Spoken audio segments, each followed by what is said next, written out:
Hey guys, Three and Out has its own YouTube channel, and we plan on doing coward type numbers. Here's the key. If you're watching this, you like our content, make sure you subscribe. Subscribe to the page, leave a comment, interact with our stuff. We do stuff on this page on a daily basis. 365. Three and Out podcast right here on YouTube. Make sure you subscribe right now. Okay, Merry Christmas to everybody and to all a good night.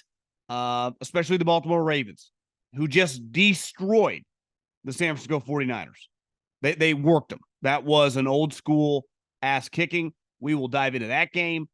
The Kansas City Chiefs lost to the Raiders. I'd be lying if I said I saw this one coming, but it was not pretty. And big win for Antonio Pierce. And the Eagles snapped a losing streak.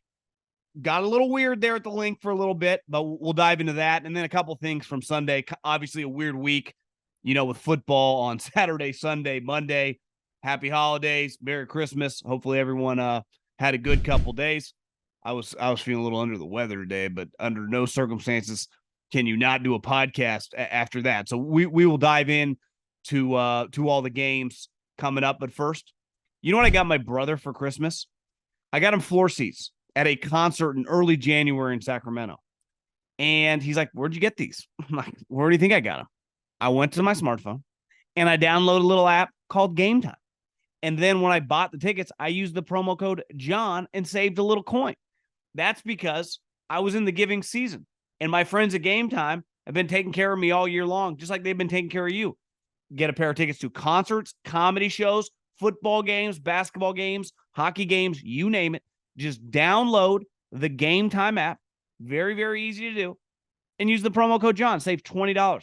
I think I had the best present this morning. All because of my friends at Gametime. So Gametime, download it. Promo code John.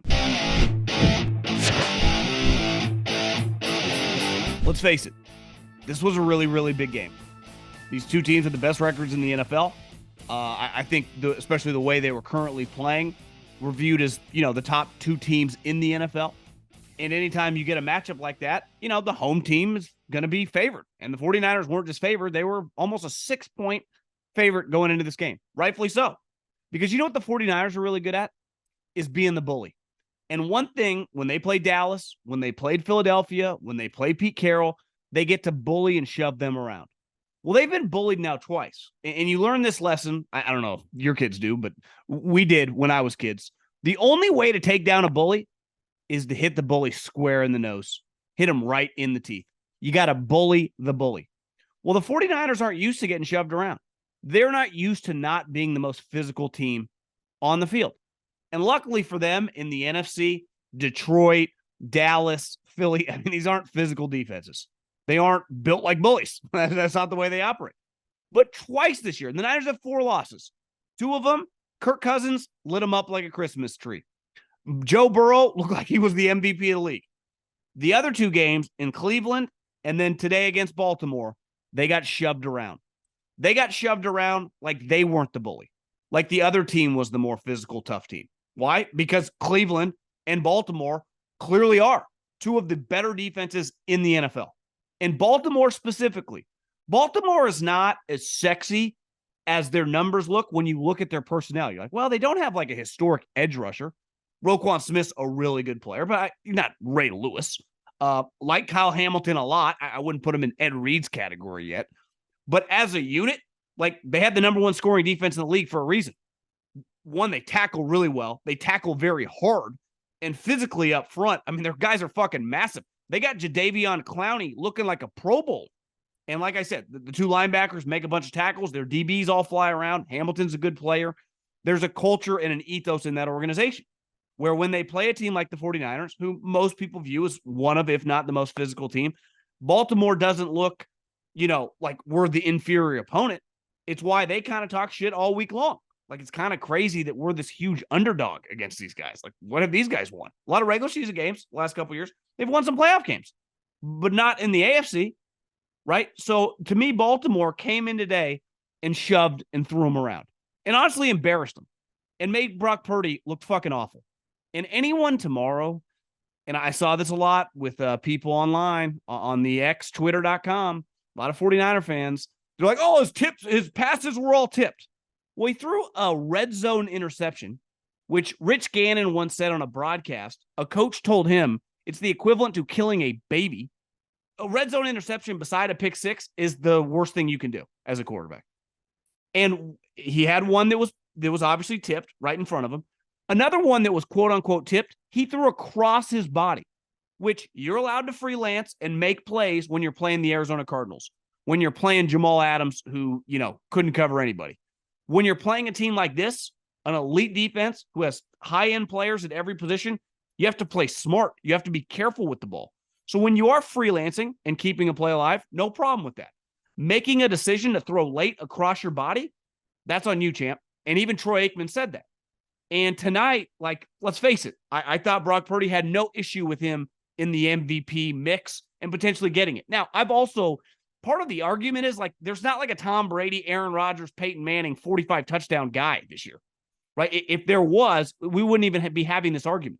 It's arguably the worst class MVP wise based on statistics and just looking around the league that I can remember in my adult life.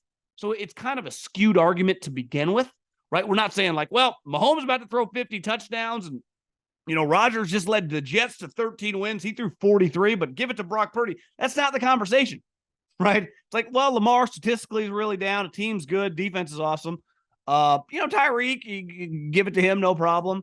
Josh Allen, after that pick he threw on Saturday, probably not, right? So the class is bad. But after he does that tonight, I'm sorry, I couldn't vote for him. That was bad. He looked overwhelmed. And he's looked overwhelmed twice this year, and it happened against high-end defenses. And it's my argument with Brock Purdy all the time. If you've watched him this year, he's been freaking awesome. He's been damn good. Would I give him $200 million at the end of the season? Of course not. He's in year two. Let's let this thing play out. Let's let him continue to see how he looks against good teams. And luckily, they benefit a lot because in the NFC, they don't see a lot of Baltimore and Cleveland defenses. Even Kansas City's defense is good. They don't play those type teams. The NFC's defenses are awful. I watched Dallas yesterday, which the NFC East, on the line, couldn't get a stop to save their life after they took the lead. The Eagles secondary is abysmal, awful. I have a lot of respect for Raheem Morris and what the Rams have done. They got a couple high-end players. Let's pump the brakes. They're not exactly the 85 Bears. It's not a great defensive conference. So when you put Purdy against the Browns on the road in Baltimore tonight with the entire country watching, he got rocked. Then the team kind of fell apart, injuries. But tonight and listen, when you see this coaching matchup, John Harbaugh, Kyle Shanahan, both guys are $15, $20 million salary guys. Both two of the higher paid guys in the league. John Harbaugh, CEO, right? He doesn't call the defense, doesn't call the offense. Got a staff. And the staff's really high end. Mike McDonald, his defensive protege who went to Michigan, he hired back to be his defensive coordinator to replace Wink, is a fucking stud. If he was an offensive guy, he'd be a lock head coach. But because he's a defensive guy, you got some hurdles. Munkin, the dude that was with Georgia the last couple of years now, has been awesome for Lamar. His coaching staff tonight, those two guys, and clearly Harbaugh, he's a big swing swords and stuff, motivation guy. He's got all sorts of curveballs. Had his team motivated, and his two coaches, the offensive and defensive coordinators, ran circles around Kyle Shanahan and Steve Wilkes. Tonight was a clinic. Anyone that says, just a couple tip balls, bullshit. What I witnessed for 55 minutes of that game was one team working the other. Now, that doesn't mean the 49ers have no chance to win the Super Bowl. That doesn't mean the 49ers stink. It means tonight, against another high-end team that they easily could see in the Super Bowl, they got worked. And one problem is, and listen, I always say this about Kyle, because he can get very run-heavy, which in a weird way I appreciate because it's kind of a throwback, but it's very different than most coaches and, franchises operate in 2023. But Aikman talked about, you go into a game, they asked him, thinking it's going to be a high-scoring shootout or a low-scoring, slugfest. And he's like, I go into the game thinking it's going to be kind of a lower scoring. You can tell right away what Kyle thinks your weaknesses are. And tonight, for whatever reason, he was obsessed with throwing the ball, which is a little out of character. Usually he loves to run the ball, establish the run. Tonight, it was I'm going to sling the pill, I'm going to sling the pill, I'm going to sling the pill. Here's the problem. Trent Williams, who, knock on wood, I hope he's okay. It might have just been like a little dinged up, get him out of there. We're down by 20 plus points in the fourth quarter. Like, what are we doing here? This guy's very important to us. But he thought he could throw on him. Here's the problem. Beside Trent, it's going to be very difficult for those offensive linemen to straight up block Baltimore's front. Like I said, this ain't Seattle. This ain't Arizona. This is a high-end Super Bowl level defense. And they were working him up front. Working him. And Purdy started getting hit, started getting rattled. And listen, for the first time in a long time, he looked like a guy whose confidence was a little shaken. And they'll say whatever they want after the game. I understand. Listen, I support the guy. If I was, Debo or any of those, Kyle. But, like, if you just watch Brock Purdy play this entire season, he's been rattled a couple times. One time he had a concussion in Minnesota. The other time was Cleveland when they were throttling him. I mean, throughout the game. It was a tough environment. It would have been hard for any quarterback. Right? Peyton Manning would have been hit hard. Like, it's difficult. Playing high-end defenses is what separates the good from the great. Right? You watch Lamar tonight, like, dude's got a lot of pitches. Dude's pretty seasoned. Dude's seen it all. He's a much better passer now. He's so under control as a runner.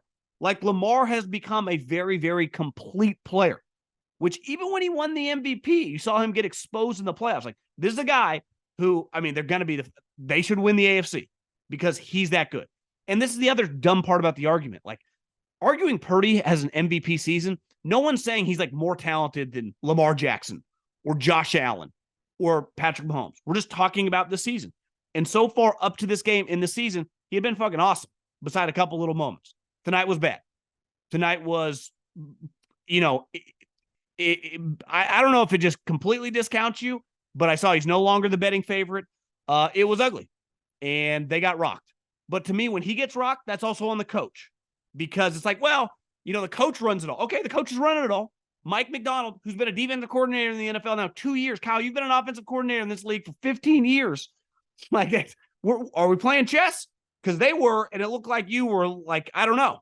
It was weird. It was a very weird performance. And defensively, they were put in some tough spots with some of the turnovers, but not their best effort. Now, running quarterbacks, I hear this a lot in like Ninerland. Running quarterbacks give the Niners trouble. Yeah, running quarterbacks, when they're playing well, give everybody trouble. Lamar Jackson, when he's playing well, is a tough guy to play. So to me, it's just, listen, the defensive line has to dominate, and when they don't, no different than the Eagles. Now, the Niners' back seven is better than the Eagles, but when you are a very defensive line-oriented team, you got to pepper that quarterback. And they had a couple times where they were all over Lamar, and he kind of wiggled away. And he went on to make a play, either with his legs or with his arm.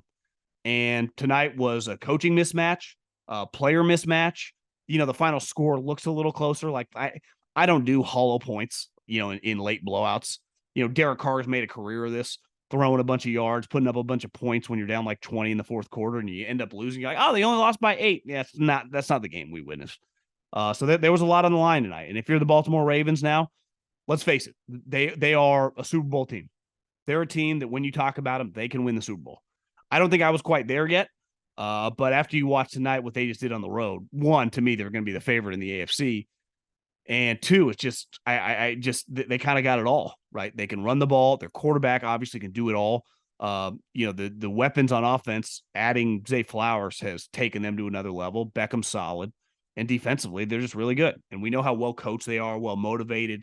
The other thing is, like I said early, why the 49ers struggle when they don't get to be the bully. When they shove you around, they can just engulf you. They just start kicking you on the ground. Well, if they start kicking you on the ground, you just get up and you start kicking them back. It kind of throws them off. And that's what Cleveland and that's what Baltimore have, because they're tough. They're physical. And it's why I wouldn't want to play. Listen, obviously, the Ravens quarterback situation is a little bit better than Flacco, but that shit works in the playoffs. You get these ugly games, you get these grimy games. And when you're just the toughest guy, in the stadium, and they got 11 of them on the field at all times. I mean, that's just a tough team. I don't know. I don't see how they, especially if they get the number 1 seed, how they don't win the AFC, because we'll talk about Kansas City now, and, congrats to Baltimore. That was Harbaugh, Lamar, the defense, Mike McDonald. That was impressive. It really was. If I'm a Ravens fan right now too, I'm thinking Vegas, baby. When is the Super Bowl? I'll see you there like Monday of that week. I'm going to go hang. We going to the bowl. That's what I'd be feeling right now. It's time for the parade in Pasadena. Tradition meets college football action in one epic bowl game. And with DraftKings Sportsbook, you can make every play count. New customers can score $150 instantly in bonus bets just for betting $5 on college football. Download the app now and use code JOHN. New customers can score $150 instantly in bonus bets for betting just $5 on college football. Only on DraftKings Sportsbook with code JOHN. John, the crown is yours. I was in a lot of pain this morning. Sick, dehydrated, not really sure what I got, but I was struggling. And I was lying there in bed with the iPad watching that game thinking, this is crazy. They're really going to lose to the Raiders. And for a little while, they were getting their ass kicked. And then he throws the pick six to Jones, to Jack Jones. The dude, Antonio Pierce, coached in high school, who was really good for the Patriots a couple years. Like, that guy's a player. He's had back-to-back games with pick sixes. He just makes plays. I like that. I know he's got some, red flags off the field, but if you can keep that guy on the straight and narrow, the Chiefs offense is just not this like, we got to fix the Chiefs. The Chiefs offense is what it is. It's not very good. They're a good defensive team. They have a good head coach. They have a, extremely talented and historic quarterback who's won MVP, Super Bowls. But one, he didn't play well today. And two, offensively, they just don't score points. That's just a fact. You just watch them. They struggle to score. They're not playing Al Davis, John Madden's Raiders here. Beside Max Crosby, you should be able to score 20 points at home, no problem. And it was just really, really difficult for them to move the ball. And it has been all season. And whether it's the young wide receivers beside Rice have not stepped up, whether it's Kelsey getting kind of old, whether their offensive line is kind of underachieving a little bit, whether it's Pacheco, who got, injured today, who's a good player. But when their quarterback, in the way the offense is currently constructed in Kansas City, where it's going to be difficult, the Tyreek Hill days are done. Travis Kelce in the prime of his career is behind us. If Patrick Mahomes is going to play bad, you're fucked. You could lose to probably 20 to 25 teams in the NFL because defensively you're good. Defensively, the Raiders did not complete a pass in the second, third, or fourth quarter. Think about that. It's the first time a team has won when they did not complete a pass in the final three quarters since the 05 Giants when Eli did it in a rainstorm in Wembley in Europe. So it's crazy that they were able to win. Google the quarterback for Aiden O'Connell's stats today. Go to the box score. This team won and kind of easily. It's pretty nuts. The Chiefs are good on defense. They're not giving up a lot of points. Even today, they're not even allowing balls to be completed. 7 of those points were the DB scoring on Patrick Mahomes. And Mahomes easily could have thrown another pick that was overturned. It was pretty damn close that, him and MVS just clearly aren't on the same page. And he threw it right to a DB. And the dude, I guess it hit the ground. But it was an awful, it was the type of stuff that scrubs throw. And I think sometimes you lose your confidence. You stop playing well. You start forcing it. Clearly, they've been very frustrated as a group. But, Kansas City is pretty average right now. And to me, the good thing with them is their defense is good. They could win a couple close games in the playoffs and be in the AFC Championship against the Ravens. They also could lose in the first round. They also could lose in the first round. I'll probably pick them. To me, they feel this year like a second round team. I'd be a little stunned if they lost at home in the first round. I don't see them going far. I mean, it's technically they could still lose the division if they lose the last 2 weeks and the Raiders win the last 2 weeks. That's not going to happen. They'll win the division, but they're going to be 10-7. They're going to be limping into the playoffs. And I think a lot of people are going to bet against them. I really do. I depending on the matchup, I definitely wouldn't bet against them at home in the first round, but I could see myself betting against them in the second round, especially if they had to go to Baltimore. I actually think they could match up pretty well against Miami because they played good defense, right? So they would just kind of keep it a low scoring game. And that's how they're going to have to win. If they're going to win playoff games, it's going to be 19-17, right? 23-17. The scorers are not going to be, they're not scoring 30 plus points. Those days are over. So that was shocking. Stunning to watch the Niners get their ass kicked and stunning to watch the Chiefs lose to the Raiders, who I think Hunter Mahan, PJ Tour golfer, going to be a media star, stud, Oklahoma State guy. tweeted at me today that is Antonio Pierce the next Dan Campbell? And I said this the moment Mark hired Antonio Pierce. He wants to hire Antonio Pierce. He does not want to go through another coaching search. He's taken some big swings, like with Gruden. It failed. He went through a big coaching search and landed on Josh McDaniels. That was an utter disaster. And now he has this guy who's, from Southern California, who takes a lot of pride in the Raiders, grew up a Raider fan. Like, that shit means a lot in the walls of the Raiders. And he's proven to be pretty solid. And the players really like him. And today was impressive. Like, that was a team on Christmas, on the road. It's funny, whenever they call Raiders Chiefs a rivalry, it's like, not really. Not since Andy Reid showed up. But today was, and they were ready to play. And they took it to him. And defensively, they've been really good. He's a defensive coach. Now, obviously, if they did keep him, who his offensive coordinator is going to be, where's he going to get a quarterback? They still would have a lot of questions. But I think he's trending to be the head coach. And if he can end the season, they're 6-8. So now they're 7-8. If he could end 8-9, I think right now after today, I would bet on Antonio Pierce becoming the next head coach of the Raiders. And it's an easy kind of, take a deep breath from Mark. He made a mistake a couple years ago. The year Gruden got fired in the middle of the season, Rich took over, led him to the playoffs, and he kind of overreacted and didn't keep him and went to Josh McDaniels, which obviously hindsight's 2020, but it was the wrong decision. I just don't think you get in the same situation a couple years later, a guy that's well-liked, the players are begging for. Same deal with Rich. All the star players like him. No different than right now. All the good players on this team like him. Clearly, he's a high-level football guy. I don't think he's doing this randomly either. Tom Coughlin's been out in Vegas. Marvin Lewis is a close friend of him, has been out in Vegas with him. I think he's leaning on those, showing Mark, he's taking this very, very seriously. He was in tears today, basically, after the win.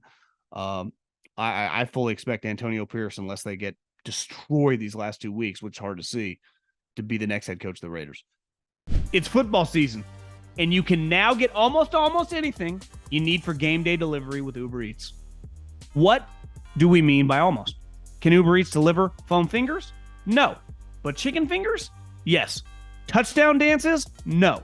Buttermilk ranches? Yes. Field goals? No. Grilling coals? Yes. Running backs? No. Ribs? Yes. Blitzes? No. Beers? Yes. Defense? No.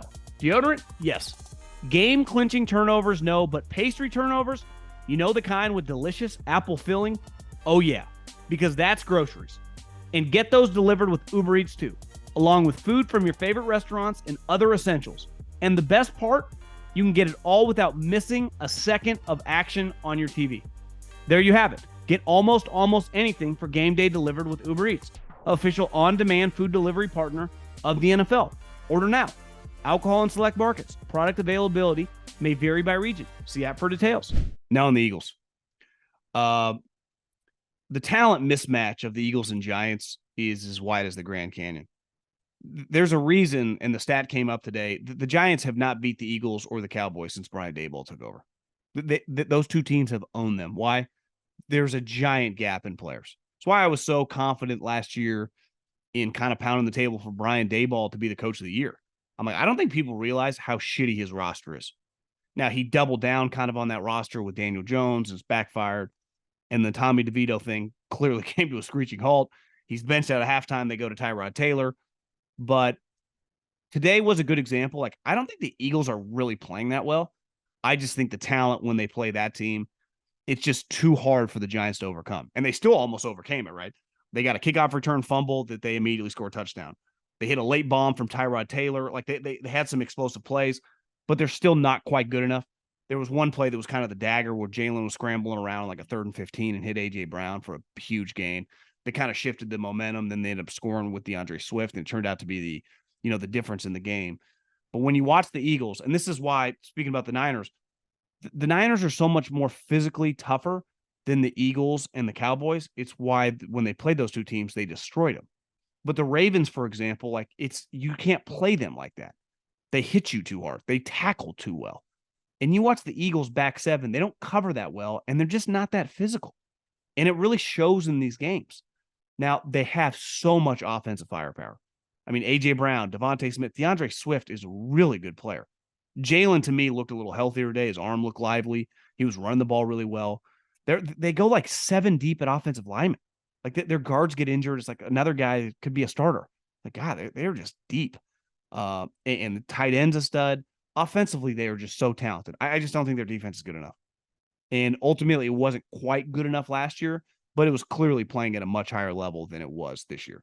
So, the Eagles had to win today. That if they would have lost today, crossed my mind, like, would they fire Nick Sirianni if they just lose the Giants at home on Christmas? They didn't.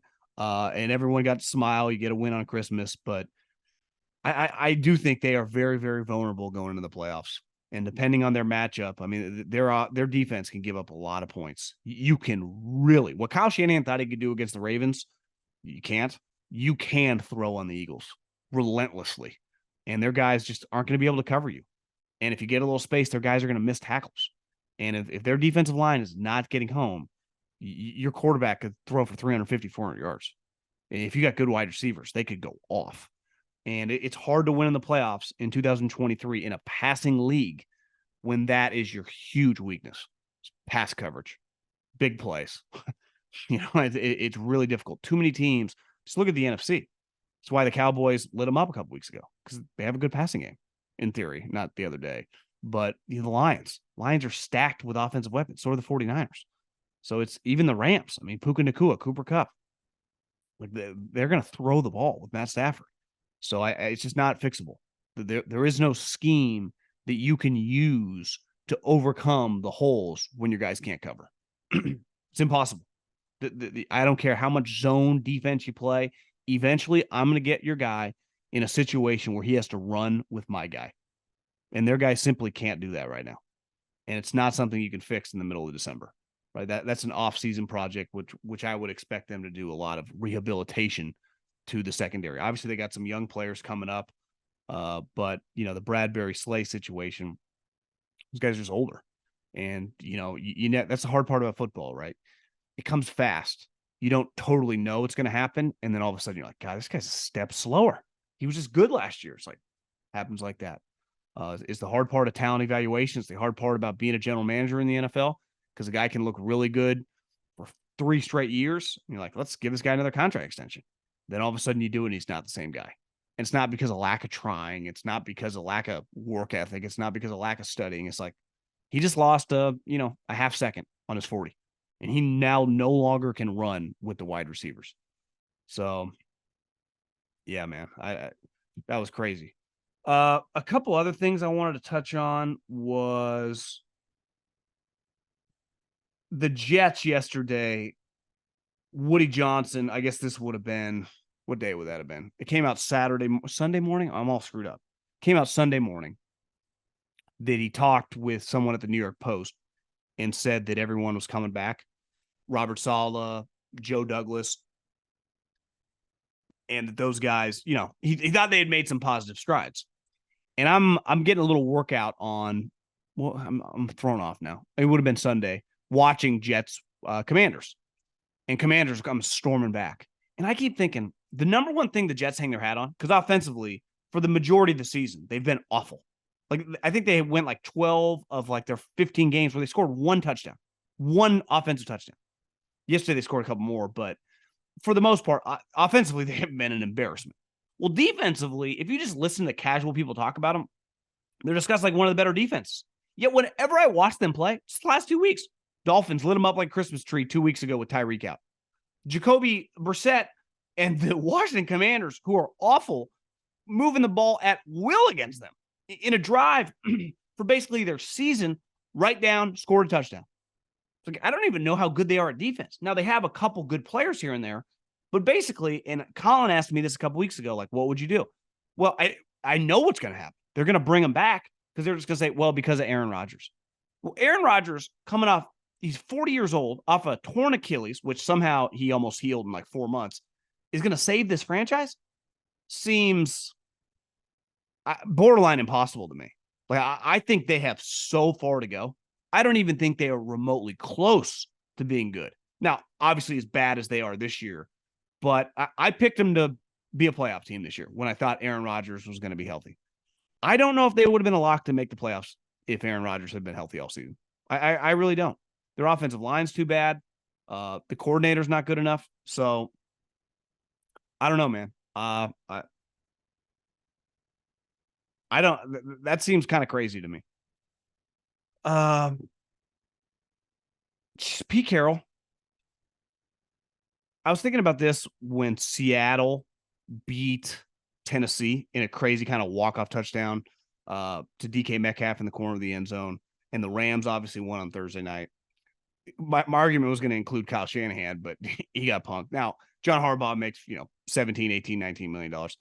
Between Kyle, Pete Carroll, and Sean McVay, that's probably $45 to $50 million in coaching. And the NFC West, more than likely, is going to get 3 teams in the playoffs. Rams are going to make it. Seattle's going to make it. And obviously the 49ers have already clinched.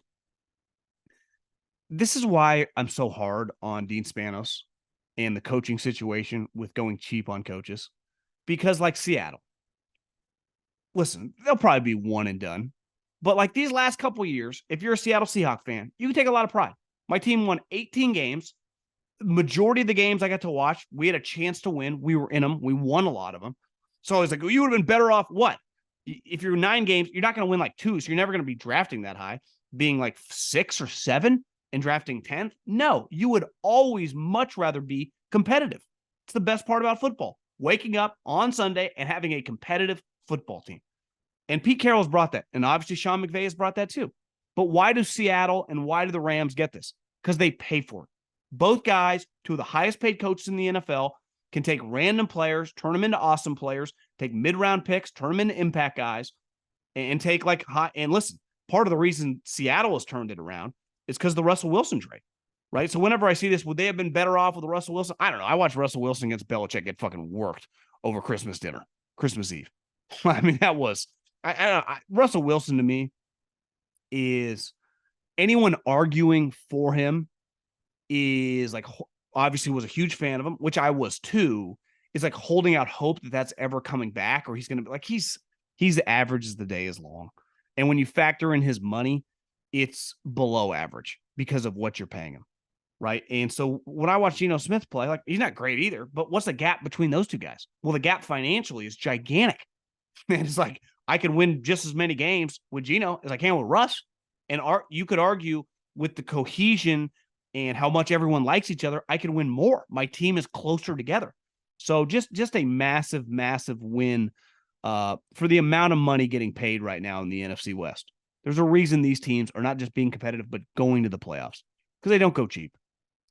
Part of the reason the Eagles went after the Arizona Cardinals for tampering because they wanted to give Vic Fangio $5 million a year to be Nick Sirianni's defensive coordinator. They had planned on making him the highest paid defensive coordinator in the NFL. But Jonathan Gannon kind of screwed him over in the Arizona. They messed with them. And Vic walked to Miami, where he's the highest paid defensive coordinator in the NFL. So it's like, are you willing to do everything possible? When I hear the Spanoses who are clearly leaking out, they're very offended that people are calling them cheap. Look at this. Look at how much they pay the players. If your argument ever is in the NFL, look how much we pay the players. You're a fucking clown. Everyone pays the players. This is not baseball. Everyone has player money. It's called the television contracts. What about our new practice facility? Nobody cares. No one has any clue where teams practice in the NFL. This is not college football. How much do you pay the things that we do pay attention to? The coaching staff. Well, consistently, you're on the lower end. So, like, that's why everyone rips on you. Not because you have this beautiful practice facility. Nobody cares. The Raiders have had the nicest practice facility in the NFL since they moved to Vegas. We all make fun of them because they lose games. Like, you're judged on winning and losing and coaches. No one cares how awesome your practice facility is. So, yeah, I just think that big year for the NFC West, getting 3 teams in there. That's for sure. And we'll end on this. My Morgan & Morgan player that made it look easy. I think this is an easy one. I saw a stat yesterday after the Tampa Bay Bucks killed Jacksonville that Baker Mayfield has 10 touchdowns and 1 interception in the month of December. And obviously Tampa's playing really well. I got news for you. They're going to beat the Saints next week and they're going to win the division. And honestly, they have some positive momentum going into the playoffs. They've been really impressive. They really have. And offensively, Mike Evans and Baker look really in tune. Defensively, like I give Todd Bowles credit, like they look like just a pretty well run, buttoned up operation. But Baker Mayfield, I'll never forget. Colin thought he should retire and just go work in college football and just be like a Joel Klatt. And I said, even if he's a disaster, which I expect him to be, I thought Tampa was going to be terrible. I thought the Rams were going to be terrible. They're both going to the playoffs. Even if you're a terrible NFL player, you can always go do stuff in college football. It doesn't matter. But Baker's been pretty solid. And I get asked a lot in the mailbag how much Baker and what Tampa's going to do this offseason. I could see them, maybe like a 2-year contract, like 2 years, $40 million, guarantee like 2025. If you're Baker, gives you kind of a little landing spot, gives you some solid money. It'd be pretty easy. Maybe he'd want more than that. He's making $4 million this year. It's not like you'd give him $30 million, but he's probably worth more than 10 or 15 million. It's kind of a weird spot. It's kind of, I would imagine some of the comps will be like Geno, even Daniel Jones. It probably end up getting more money than I think, actually, now that I say it out loud. I don't know if Tampa would give him Daniel Jones money, but whatever the Geno contract is, I definitely could see Baker getting that. So that's more like $20-25 million. Props to Baker Mayfield because he's taken Tampa. Last year they made the playoffs, but let's face it, that felt like a fake playoff team. This year making the playoffs, that they definitely feel like, they're a real football team. It'd probably be one and done. I would imagine most people are going to bet on Dallas to beat them again in the first round, but they had a much better year this year. And a huge reason is Baker Mayfield making it look easy. So if you're ever injured, you can check out Morgan & Morgan. Their fee is free unless they win. For more information, go to forthepeople.com/John or dial pound law. That's pound 529 from your cell phone. That's FOR, thepeople.com/JOHN.